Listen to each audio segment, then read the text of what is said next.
चलिए आपको अब सीधे कटनी लेकर चलते हैं, जहां पर सीएम डॉक्टर मोहन यादव पहुंचे हैं। देश की सबसे लंबी वाटर टनल का निरीक्षण कर रहे हैं। या हमारा मालवा का पार्वती काली सिंह चंबल वाला बेल्ट या केन बेतवा, लेकिन नर्मदा तो सीधे खंबात की खाड़ी में गिरती है। लेकिन ये वाकई विज्ञान का नया चमत्कार हुआ है कि नर्मदा जी अपने खंबात की खाड़ी के परंपरागत क्षेत्र को छोड़ करके विंध्य की वैली में आज अपने प्रवास से सोन नदी के अंचल को भी हरा भरा करेंगे। यहाँ के किसानों को, यहाँ के व्यापारियों को, यहाँ के उद्योगपतियों को क्षेत्र के लिए एक नया वरदान मिलने वाला है।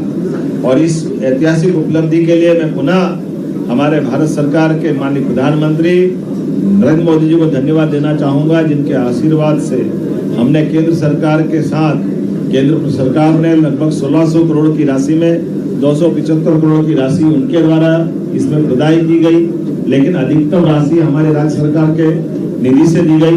लेकिन ये असंभव जैसा काम करके पूरा करने के बाद जो आज चेहरे पे खुशी दिखाई दे रही, ये गए साल तक भी लग रहा था कि ये मशीन कंपनियों ने बंद कर दी, मशीन के सुधारने वाले मैकेनिक नहीं मिल रहे हैं और चट्टानों की चुनौती समाप्त नहीं हो रही। तो ऐसा लग रहा था कि बड़ी आशा उम्मीद इसी टनल के साथ दफन होने की स्थिति में पहुंची थी। लेकिन मुझे इस बात की प्रसन्नता है, जब संकल्प बड़ा होता तो परमात्मा का आशीर्वाद भी हरा भरा करता है, आनंद से सराबोर करता है। और मन की पवित्रता से किए गए काम में हमको निश्चित रूप से भगवान राम का आशीर्वाद मिलता है। ये हमारा चित्रकूट का क्षेत्र, सतना का पूरा पर्वत अंचल, विंध्य की वैली, ऐसे में पन्ना, कटनी, सतना, मैहर और रीवा 5 जिलों के अंदर क्षेत्र के लगभग हमारे 2.5 लाख से ज्यादा क्षेत्र में सिंचाई का रकबा होगा। उद्योग और पीने के गांव के पानी की समस्या का समाधान होगा। और ये विशेषता टनल की है कि टनल नीचे जा रही है, ऊपर से नदी कटनी भी बह रही, एक नीचे नर्मदा बह रही, दूसरी ऊपर से कटनी नदी बह रही। और ऐसी एक नहीं, कई नदी नालों के नीचे पानी की धारा को बरकरार रखते हुए कटनी नदी की जो पानी की चुनौती है, नगर के अंदर पेयजल की बड़ी समस्या भी समाधान करेगी। माननीय सांसद जी विष्णुदत्त शर्मा जी, माननीय विधायक संदीप जायसवाल जी, इनके लिए, हम सब के लिए, जनप्रतिनिधियों के लिए तो जनता की आकांक्षा की पूर्ति करने के लिए ये एक मील का पत्थर साबित होगी। एक तरफ पन्ना के सभी प्रकार के, पन्ना के अंदर हमारे उद्योग धंधे से लेकर सब क्षेत्रों में नर्मदा का पानी मिलेगा।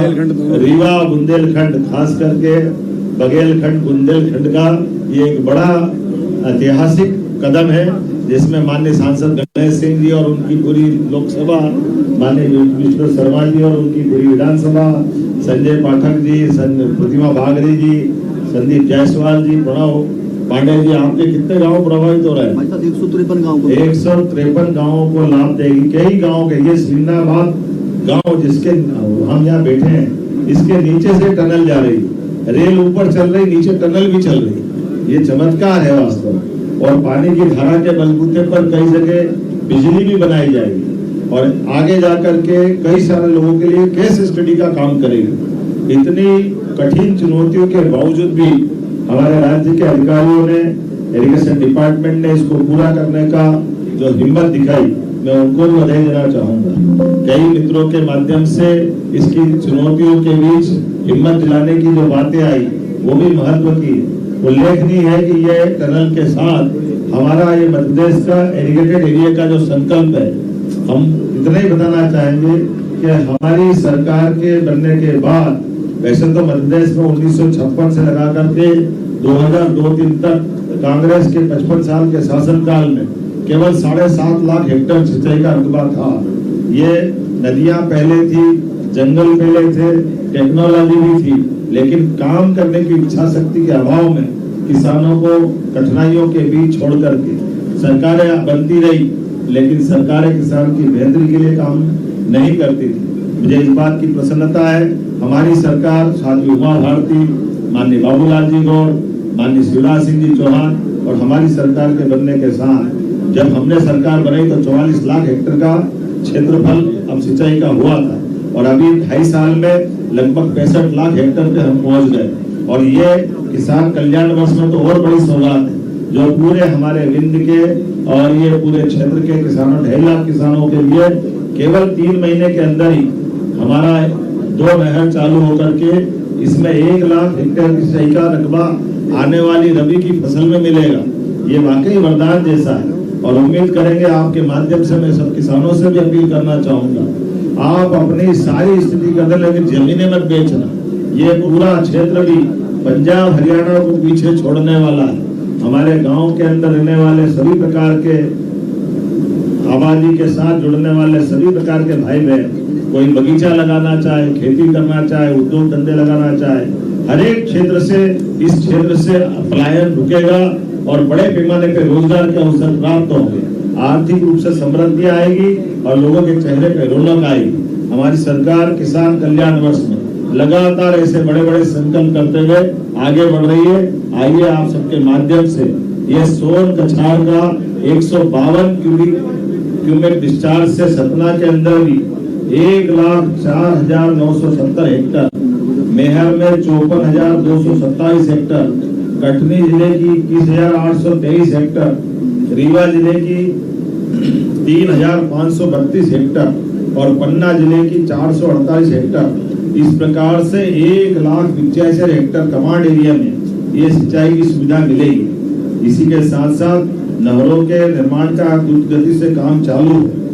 2026-27 में 30,000 हेक्टर, 2027-28 में 1,25,000 हेक्टर और 2028-29 में 1,85,000 हेक्टर में सिंचाई होगी।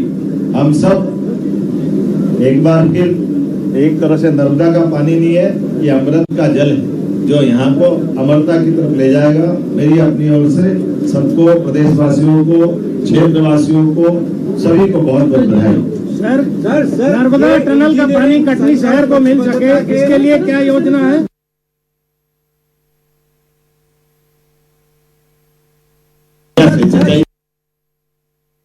की बात करें, ये इंजीनियरिंग संकल्प प्रतिबद्ध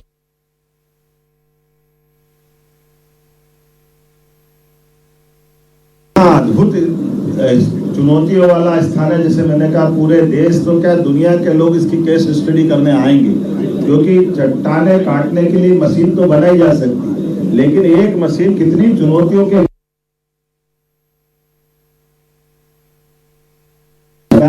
या मोरा की कोई खदाना, तो मिट्टी के बजाय पानी का आ जाना, एक लंबा ब्लैक होल का एक जगह मिल जाना, कई प्रकार की चुनौतियों के बावजूद टनल का निर्माण जारी रहा है।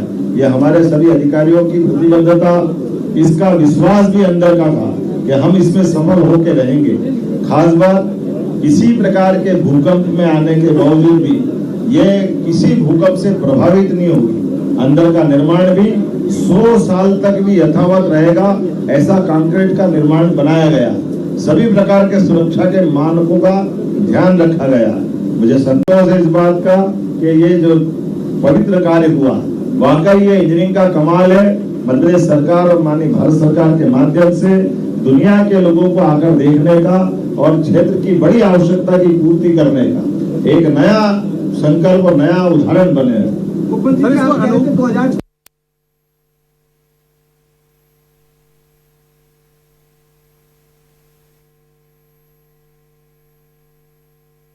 कि हमारी सरकार के बनने के बाद हमने ऐसे सारे असंभव चुनौती के काम लिए।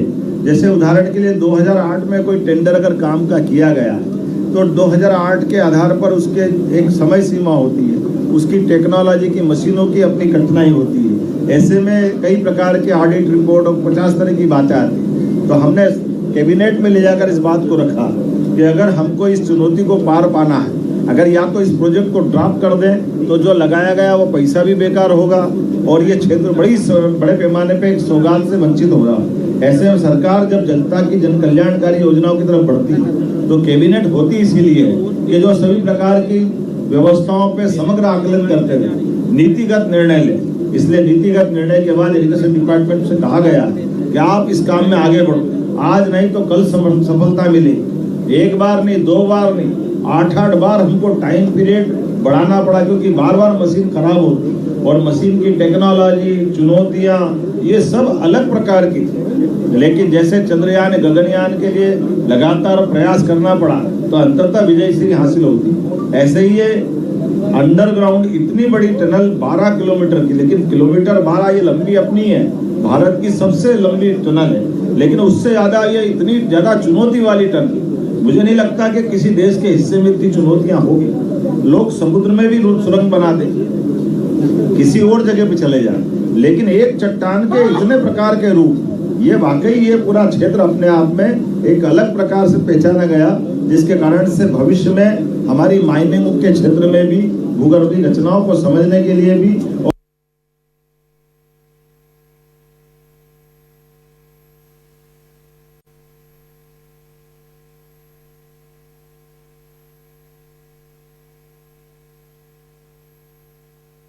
पानी के फ्लो का स्वाभाविक प्रकृति जन्य जो गुरुत्वाकर्षण के आधार पर पानी का फ्लो मिलता है, ये कोई भी योजना को पूरा करने में सबसे बड़ा सहारा होता है। आमतौर पर कृत्रिमता से जब हम पानी सप्लाई करते हैं, बिजली का खर्च होता है, तमाम चुनौतियां आती है, लेकिन ग्रेविटी से पानी का फ्लो हमेशा फायदे में रहता है और ये ग्रेविटी से लाने का उत्कृष्ट उदाहरण है। इसलिए कई जगह 20 मीटर, कई जगह 40 मीटर तक नीचे गए।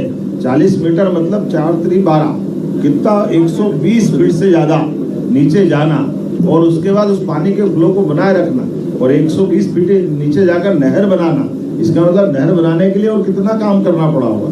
तो चुनौतियां तो अपार थी, लेकिन हनुमान जी ने यही चित्रकूट पे भगवान राम के साथ जिस प्रकार से वनवास के काल में असंभव से असंभव काम को करने का इतिहास बनाया, मध्य प्रदेश के साथ जुड़ करके भगवान राम का ये अंचल उनके आशीर्वाद से अब हरा भरा होने वाला है। जब अयोध्या में भगवान राम का आशीर्वाद मिल रहा है, हमारे लिए बाबा महाकाल का आशीर्वाद उज्जैन में प्रारंभ हुआ, तो सनातन संस्कृति से सरसब्ज नए त्योहारों का समय आ रहा है। इस वर्ष का दशहरा, इस वर्ष की दीपावली, रक्षाबंधन बहनों के जीवन में भी आनंद लाएगा और सबको ये नए